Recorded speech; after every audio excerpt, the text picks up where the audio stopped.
Olá, sementes abençoadas, tudo bem com vocês? Eu sou Cristineire e este é o nosso canal Cacau de Botas. Aos que estão chegando agora, sejam todos bem-vindos. E aos que já estão, a minha gratidão. Hoje a gente vai falar sobre algo muito importante, mas muito importante mesmo, que veio me desafiar por anos e anos da minha vida. Mas antes de começarmos a contarmos esses fatos, eu quero mostrar para vocês esse coentro. Tá vendo? Aqui é um coentro já velho, amarelado, né? Aqui é um coentrinho novo e aqui é um coentrinho velho.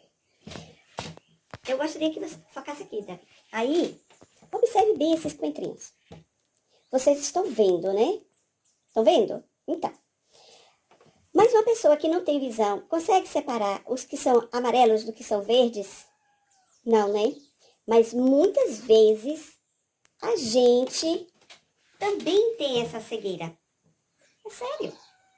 Nós somos cegos porque não percebemos como foi que aconteceu aquelas emoções.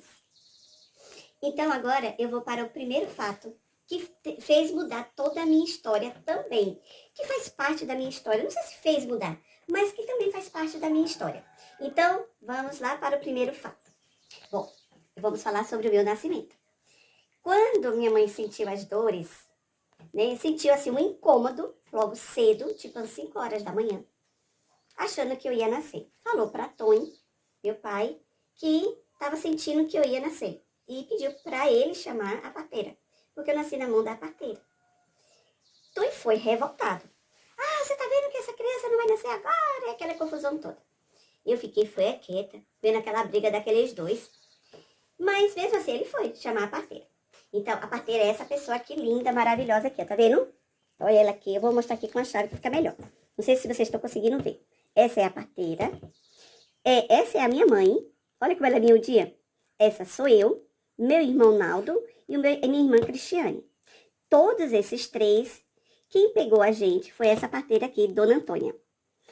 Bom, então a gente teve... Só tenho essa foto, gente. Não é a foto perfeita, devido também ao tempo, né? Então, essas parteiras, elas tinham uma profecia. Tinha uma profecia. Do mesmo jeito que a criança nasce, é o jeito que ela se comporta na vida. Prestou atenção? Pois é. Então, assim, eu dei sinal de que eu ia nascer. Chamou ela. Ela veio, fez o toque na minha mãe. Minha mãe sentiu vontade de comer uma franga, mas tinha que ser aquela franga, entendeu? Então, essa sou eu também. Aí, comeu aquela franga, não servia a outra não, só tinha que ser aquela. Eu dei tempo pra minha mãe descansar, comer a franga com bastante pimenta. Deixei ela descansar. E lá para as 3 horas, eu nasci. Rápido, disse que a mãe foi rápido, não sei o quê. Mas minha mãe me recusou, né? Porque quando ela viu que eu era menina, de novo outra menina, que tinha perdido o ano, né? E você já sabe como é que minha mãe veio os filhos, né? Como um cambão. Mas foi assim que eu nasci. E como a profecia da parteira, e é assim que eu vivo aqui nesse mundo, certo? Dou sinal de que eu estou viva, faço a minha jornada e depois de uma forma impulsiva, eu resolvo o problema. Beleza? Então, vamos para o próximo fato. Bom, o segundo fato, gente, é o meu nome. O significado do meu nome. Meu nome é esse nome aqui todo. Geralmente eu falo que é Cristineire e é escrito assim, são 12 letras. E geralmente, gente, eu falo para as pessoas que vão escrever pela primeira vez, eles tomam um susto assim.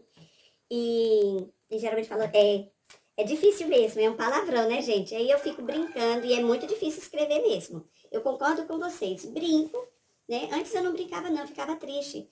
Eu achava que as pessoas deveriam saber escrever meu nome, mas eu percebi que eu também não sei escrever o nome das outras pessoas. Também quando é um nome diferente. E aí vamos falar do significado. O significado de Cristi significa os ungidos, né?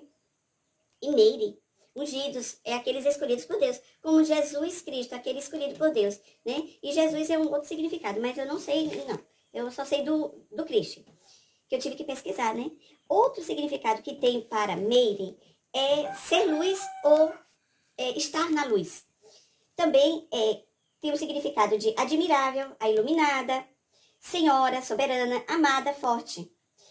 E então o nome de Cristineire significa ungida por Deus para ser forte e ser luz. por aí. Também tem um significado também muito individual e criativo, porque realmente meus pais foram muito criativos nisso. Então, assim, eu vim com essa missão, vamos dizer assim, né? E olha como foi que eu nasci e agora como o que significa o meu nome. Então, vamos ligar os fatos, que a gente agora vai para o próximo fato, que é o terceiro fato. Vamos lá. Bom, gente, essa daqui, olha, que bebê lindo, tá vendo? Sou eu. E eu vou contar um pouquinho da minha infância, como é que foi.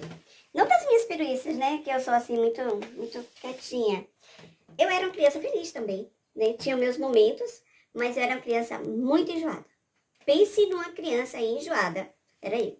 Se caísse um pouco de comida na roupa, tinha que ser tirada aquela roupa. E eu chorava rios, rios e rios. Se chegasse alguém desconhecido, e eu sentisse que eu estivesse sendo ameaçada, eu ia para debaixo da cama e esperava aquela pessoa sair.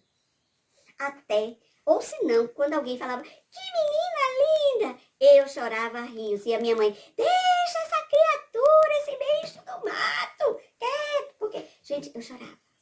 Minha vida era chorar. Também eu fazia minhas artes, né? Como toda criança, eu subi no galinheiro, caímos de lá e fiquei toda arranhada, toda quebrada, não sei o quê. Mas eu também tinha esse outro lado, né? Que era muito diferente. Também, eu me esquecia das coisas com facilidade. Na minha alfabetização, minha mãe tomava a minha lição, que realmente, tem horas que eu olho assim, meu Deus, filho pra minha mãe realmente foi um cambão daqueles, né? Mas ela tomava a minha lição, no outro dia eu falava, esqueci. E o desafio era, por que eu estava esquecendo, né? Esqueci. E eu não dava a lição no dia seguinte. Mas aí minha mãe falava, mas eu tomei, ela sabia da lição. Então foi muito difícil a minha alfabetização. Mas muito difícil mesmo. Escrevia tudo. A minha letra, minha mãe dizia que era linda, linda, linda. Mas aí ela perguntava, como foi que, o que está escrito aqui? A professora, e eu fazia de tudo, né? A professora escreveu assim. Gente, todo mundo lia, menos eu. Então, assim, cheguei até a pensar que eu tinha dislexia depois, né? Quando a gente vai estudando pedagogia, a gente... Mas não. Mas eu queria que você soubesse desse fato específico da minha infância. E assim, sempre eu me escondia das pessoas, sempre estava por fora das pessoas e eu sempre gostava dos mesmos grupinhos, tá bom? Mas eu tive a infância feliz, apesar de sentir que eu era rejeitada, mas todos os meus irmãos também eram rejeitados, porque minha mãe tinha essa coisa de filho ser cambão. Mas paciência, é filho. Vamos lá, gente, vamos para o quarto, para o próximo fato, que é o quarto. Minha mãe e os seus cambões. Eita! Bom, minha mãe tinha essa coisa de dizer que filho era cambão. Mas isso teve um déficit emocional para todos os filhos. E não foi só para mim, não. Foi para todos os filhos. Ela não tinha vontade de ser mãe. Ela queria outras coisas da vida dela.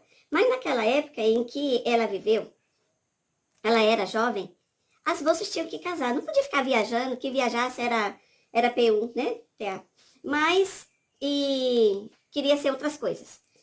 Então, ela teve que aceitar um casamento, né? Ela, segundo ela mesma, ela disse que casou com meu pai por uma aposta. Mas a relação dela era essa, de filho ser cambão. E ela tinha uma coisa muito estranha também, que era colocar um filho contra o outro. Mas, eu não sei por que isso, mas isso satisfazia ela. Ela tinha alegria em ver isso, entendeu? E a gente, os quatro, não foram criados unidos. A gente foi criado, cada um sentindo um certo grau de rejeição e ao mesmo tempo de ciúme, porque ela fazia essa questão, essa intriga entre os irmãos. Meu pai também ajudava nisso, né? Ele também escolhia os filhos. Aí tinha os 2 filhos que eram de meu pai e 2 filhos que eram de minha mãe. Eu e o meu irmão era filho de minha mãe, meu irmão Naldo. E minha irmã e o meu outro irmão mais novo eram os filhos de meu pai. Então, olha só, disputava, né? Então, um amor do outro. Mas o meu pai, ele tinha uma coisa, quando ele fazia para um, ele fazia para todos. Apesar de brincar dessa forma, eu via mais como uma forma até inocente dele. Eu não via, eu via meu pai rindo disso. Ah, mas Meroquinha, você é daqui. E o trabalho, ele vivia para o trabalho e para a família. Os filhos era prioridade na vida deles. Mas minha mãe sentia ciúmes dessa relação do meu pai com os filhos. E vamos fazer presepada para separar os filhos do pai. Poxa, essa parte foi feia. E ela sempre fazia isso. Botava a gente contra o nosso pai. Então, a gente criou nesse ambiente tóxico. Uma família tóxica, né? Eu não sei se eles tinham consciência do que eles estavam fazendo. Mas foi nesse ambiente tóxico que a gente foi criados. Então, vamos para o próximo fato. O quinto fato foi a minha adolescência. Eu não fui aquela adolescente linda, maravilhosa. Eu sempre fui aquela adolescente ameninada. Como minha irmã sempre dizia, você é muito retardada, você é muito idiota, ela falava muitas coisas assim, não só ela, como meus outros irmãos, né? E eu não tinha essa malícia, eu não tinha essa coisa da menina bonita, e até porque, quando eu botava alguma maquiagem, alguma coisa, me vestia mais bonitinha assim, eu achava que eu estava indo para o inferno, porque minha mãe dizia que a vaidade ia pro inferno. Eu não queria ir pro inferno, gente. Tu acha que eu queria ir pro inferno? Então, aí eu evitava isso e sempre fui muito... A minha maneira de se vestir era uma maneira muito simples e de menina. Nunca foi aquela maneira de mais, assim, mais feminina, entendeu? E foi assim, né, que eu passei a minha adolescência. Minha mãe dizia, assim, que as mulheres engravidavam com um pau nas coxas. E eu achava que era pau nas coxas. Não tinha nada, não, entendeu? Então, assim, eu era muito ameninada e muito inocente. Mas, assim, eu fazia arte, tá? Eu namorava, eu fazia um monte de coisa. Mas, assim, essa coisa aí não dava pra fazer porque senão ia pro inferno e, né, engravidava. Tanto que foi uma freira que me disse como é que engravidava. E eu fiquei horrorizada. Gente, pensa aí. Pronto, aí ali não deu mais para poder namorar não. E eu demorei para namorar depois dessa conversa com a freira. Vamos lá para o quinto, o sexto. O sexto fato. Bom, vamos lá. Como foi que eu aprendi a amar? Bom, eu aprendi a amar com o meu pai. E como é que meu pai fazia? Meu pai era do homem, tipo assim, que romântico. Ele trazia flores para minha mãe falava para ele que ela não tava morta para receber flores. Gente, minha mãe era ótima, viu? Mas ele trazia presente para minha mãe, fazia o café da manhã para ela, principalmente quando eles namoravam à noite. Mas foi essa bagagem de como eu aprendi a amar. Eu aprendi a amar com o Tonho, certo? Não foi com a minha mãe. E aí, vamos lá. Então, ele sempre mendigando o amor de minha mãe e minha mãe sempre esnobando ele.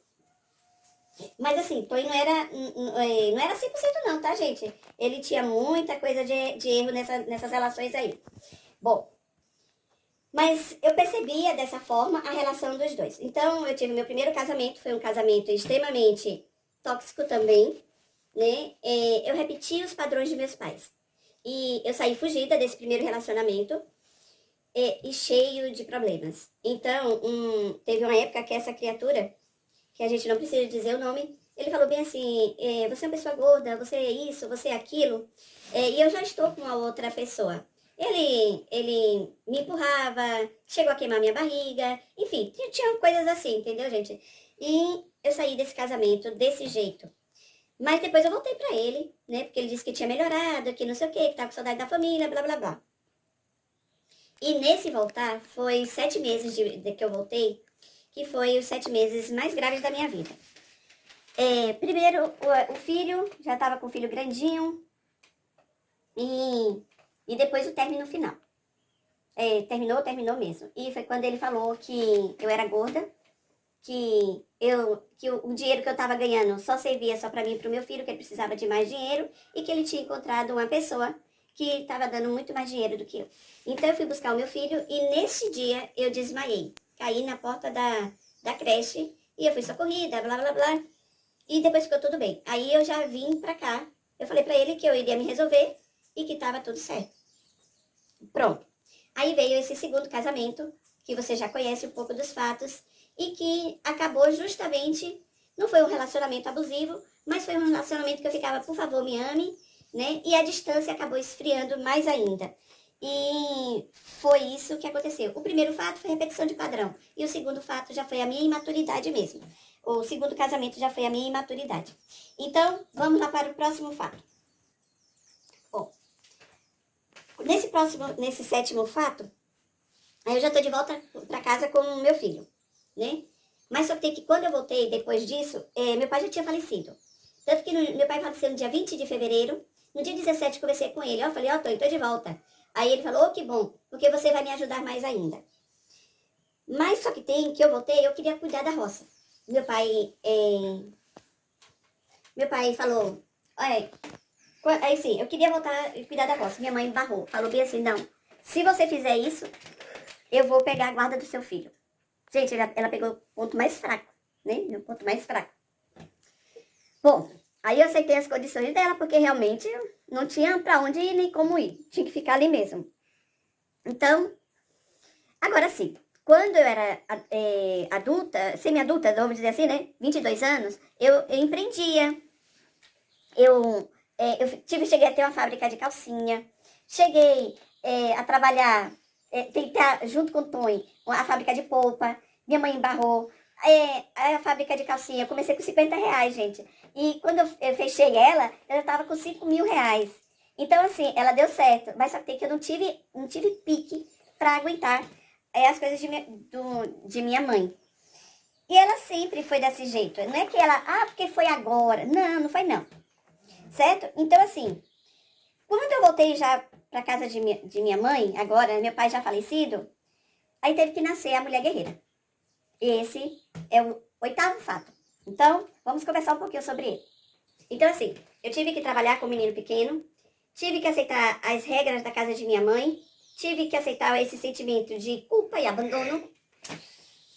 O pai do meu filho, ele falou bem assim, tu te vira para poder criar o teu filho, né? Mas quando eu vi a necessidade, porque ele já tinha o filho do primeiro casamento, a necessidade do Paulo, eu tive que abrir mão da pensão. Porque Mari precisava muito mais do que eu, né? A primeira esposa dele, porque o filho dele tinha múltipla deficiência. E aí eu fui, né, trabalhar nessas condições. Só que tem que ir na escola, a gente... Como é que eu vou dizer assim? Na escolinha começou a pedir professores com pedagogia. E eu não tinha pedagogia. Eu só tinha mesmo o ensino médio. Então, eu tinha que partir para pedagogia se eu quisesse continuar como professora. E aí, foi quando eu falei, meu Deus, como é que eu vou fazer isso? E aí eu fui trabalhar, fazer essa faculdade, que a minha mãe é que pagava. Eu agradeço muito a ela por isso. Mas o preço que eu paguei por isso foi muito grande também, né?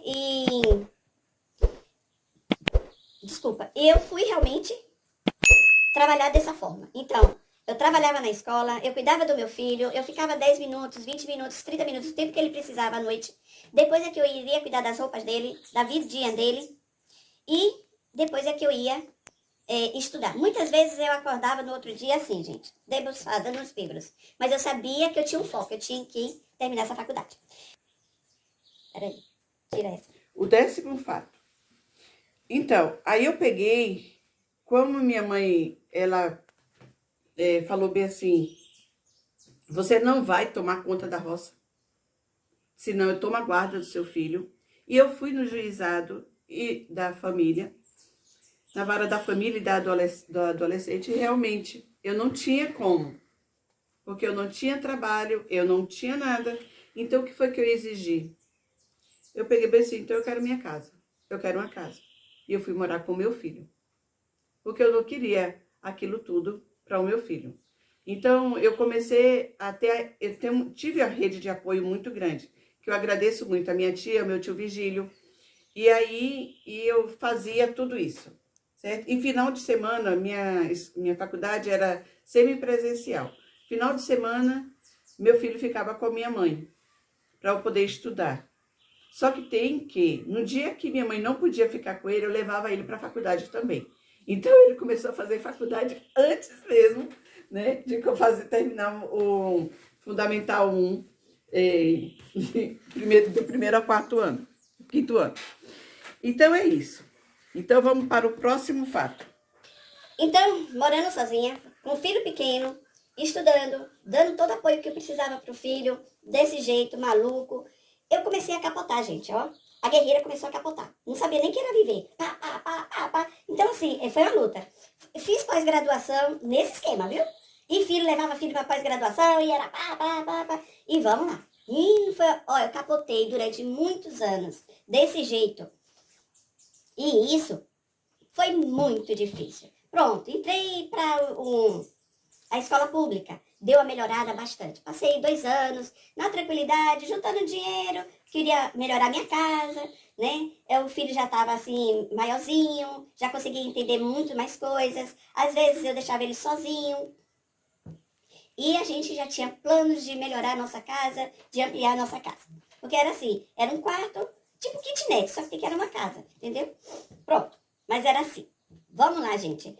Mas aí veio a fazenda. Então, vamos para o próximo fato.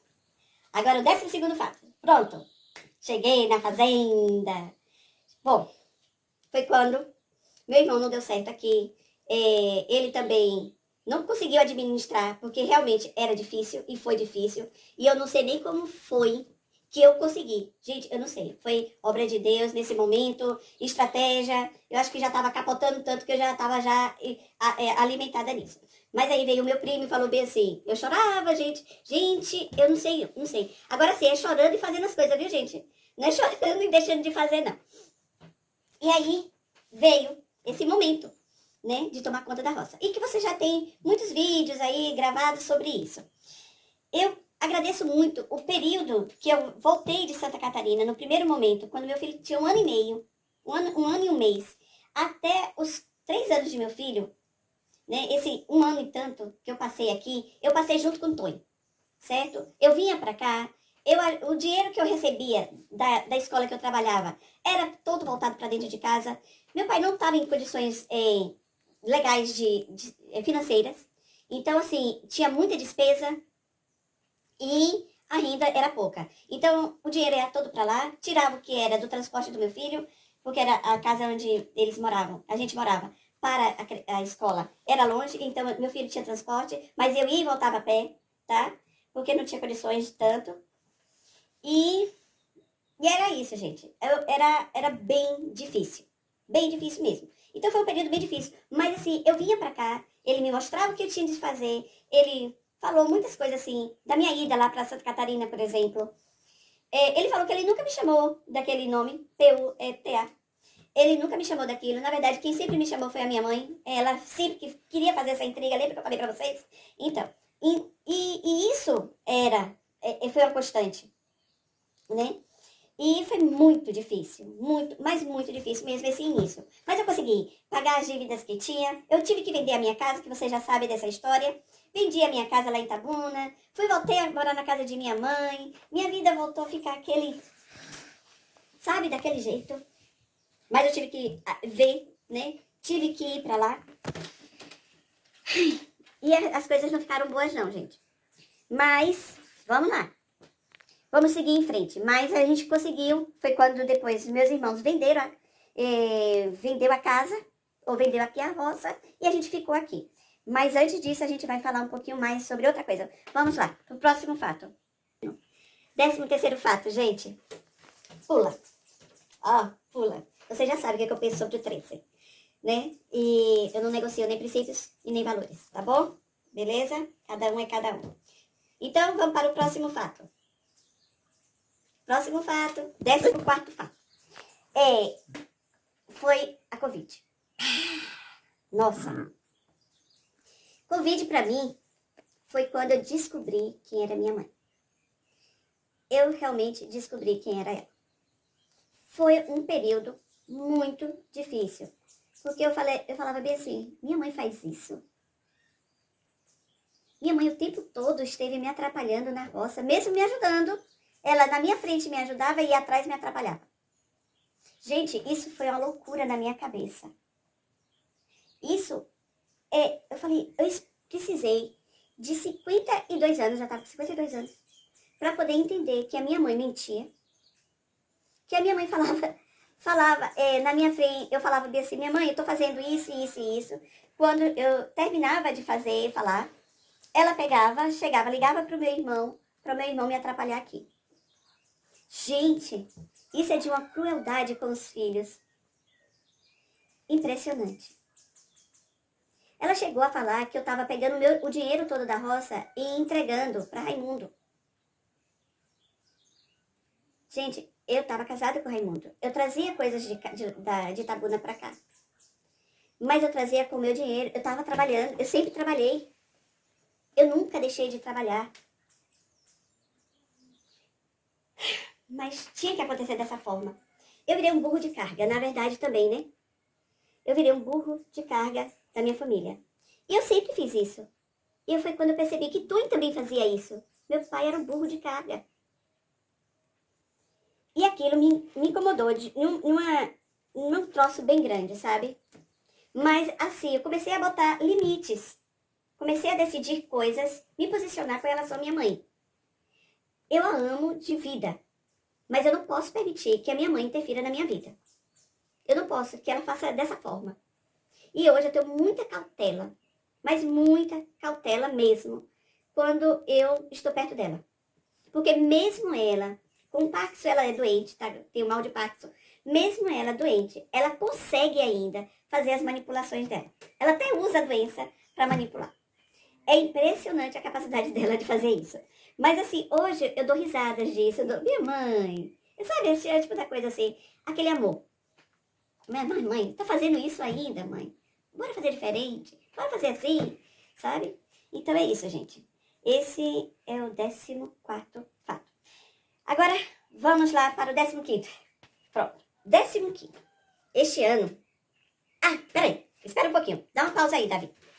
Cheguei, gente, aqui. Professora, tá vendo? Ó, vou até ficar em pé pra vocês verem, ó. Tá vendo? Pronto. Então, este ano foi um ano bem atípico lá na creche. Pense aí no ser humano que recebeu 4 crianças, né, sem laudos, mas que a gente percebia que precisava de um diagnóstico e que a gente fez encaminhamento para o local certo, mas nunca aconteceu.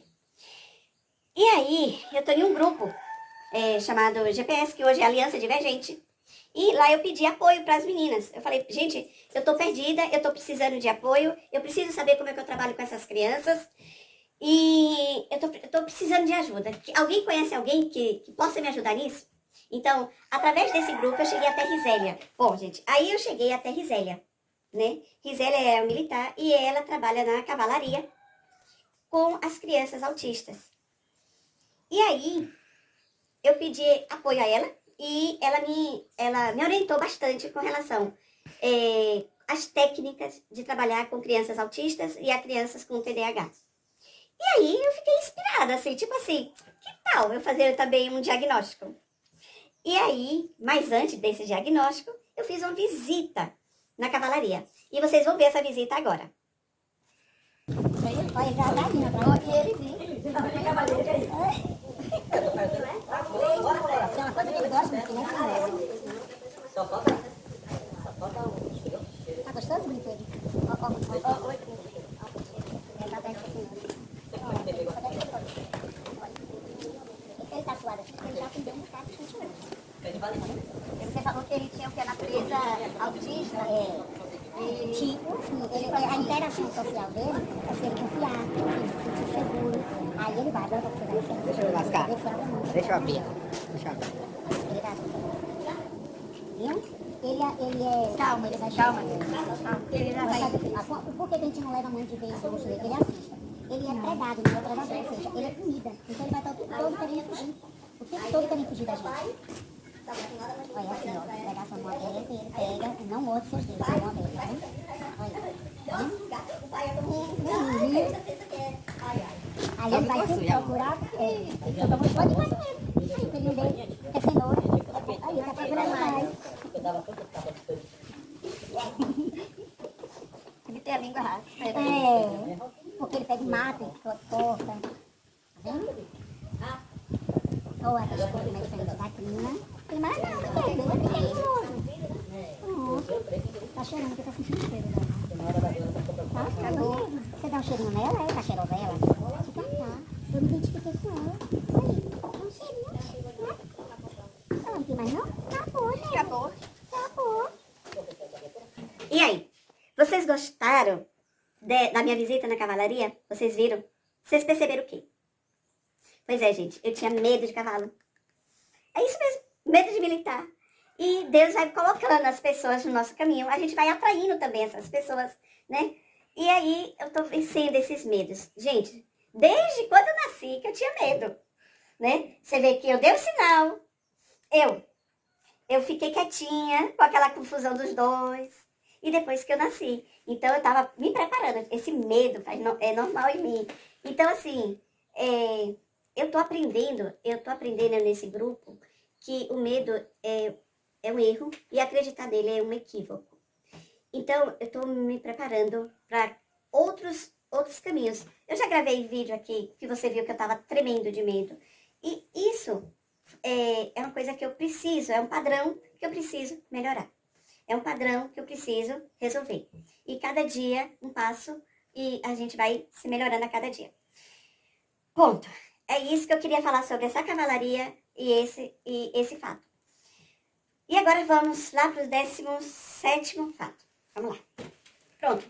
Aí eu pedi pra Risélia, né? Eu não sei, gente, eu não sou muito ligada a esse negócio, não. Os nomezinhos, vocês veem lá qual é a coisa dela. Pedi pra Risélia, né, o diagnóstico. Aí a gente conversou sobre valores, tal. E a gente fez esse diagnóstico. Pense, gente, eu comecei a entender muita coisa do que aconteceu comigo nesse tempo todo da minha vida. E até essa questão do capotar, essa questão do esquecer, essas questões todas. Então, hoje eu posso afirmar para vocês uma coisa, certo? Deixa eu pegar aqui. Que eu sou atípica. Do tipo neuroabençoada, neuroamada, corajosa, neuroiluminada, neuroviva, neuroforte, neuro tudo de bom, neuropróspera, neurorica, neurocapaz. E que eu possa avançar do jeito que eu quiser.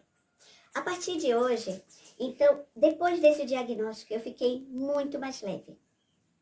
E eu sei que eu estou prosperando, eu sei que eu estou crescendo, eu sei que eu estou vivendo. Tem muitos desafios ainda pela frente, mas eu vou fazer muitos PDAs, que é perceber, decidir e agir. Mas a partir de hoje, eu também vou usar essa pulseirinha, que eu fiz com muito carinho, que é dos neuros atípicos, né?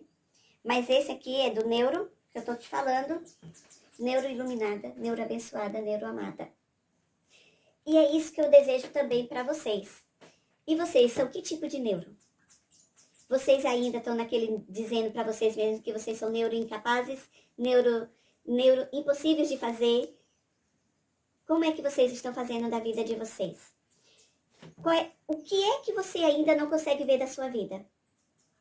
O que você ainda não consegue ver na sua vida? Gente, esses fatos que eu narrei para vocês fazem parte da minha história. Mas eles não podem mais estar no meu presente. É passado. Eles existiram. Esses são fatos que contados por mim. Pode ser que a minha mãe conte de uma forma diferente. Meus irmãos conte de uma forma diferente. Porque essa foi a minha percepção sobre como eu passei por esses momentos. Então, hoje eu vou fazer esse combinado com vocês. Essa foi a última vez que eu conversei sobre essa história. Contando esses fatos que passaram na minha história. Porque passou. Não me move mais. Esses padrões foram rompidos. Essas dependências emocionais também foram rompidas. Eu fui tirando essas camadas, né? E hoje eu me sinto muito mais leve. Porque eu sei que eu sou neuroabençoada. E vocês? E eu desejo para todos vocês, gente, um Feliz Natal. Que vocês renasçam da melhor forma possível que vocês possam ter. Que vocês brilhem. Que vocês sejam luzes. E vocês já sabem da nossa proposta aqui na nossa roça, na nossa fazenda. Que nós somos a terra e vocês as sementes. E, gente, essa união, quando a gente se apoia um no outro, essa união vai produzir para a gente colher bons frutos. Conto com vocês. Dê o seu like, compartilhe com seus amigos. Se isso tiver uma relevância para vocês e vocês souberem de alguém que precisa escutar algo parecido com isso, então, conte isso, compartilhe e se inscreva no nosso canal e ative o sininho para receber novos vídeos. E eu vou buscar diminuir a minha procrastinação, tá bom? Porque eu já sei por que eu procrastino. Por que que eu não tô subindo tantos vídeos? Viu? Beleza? Eu espero que vocês também saibam. Um forte abraço, gente. Fiquem com Deus. Tchau, tchau.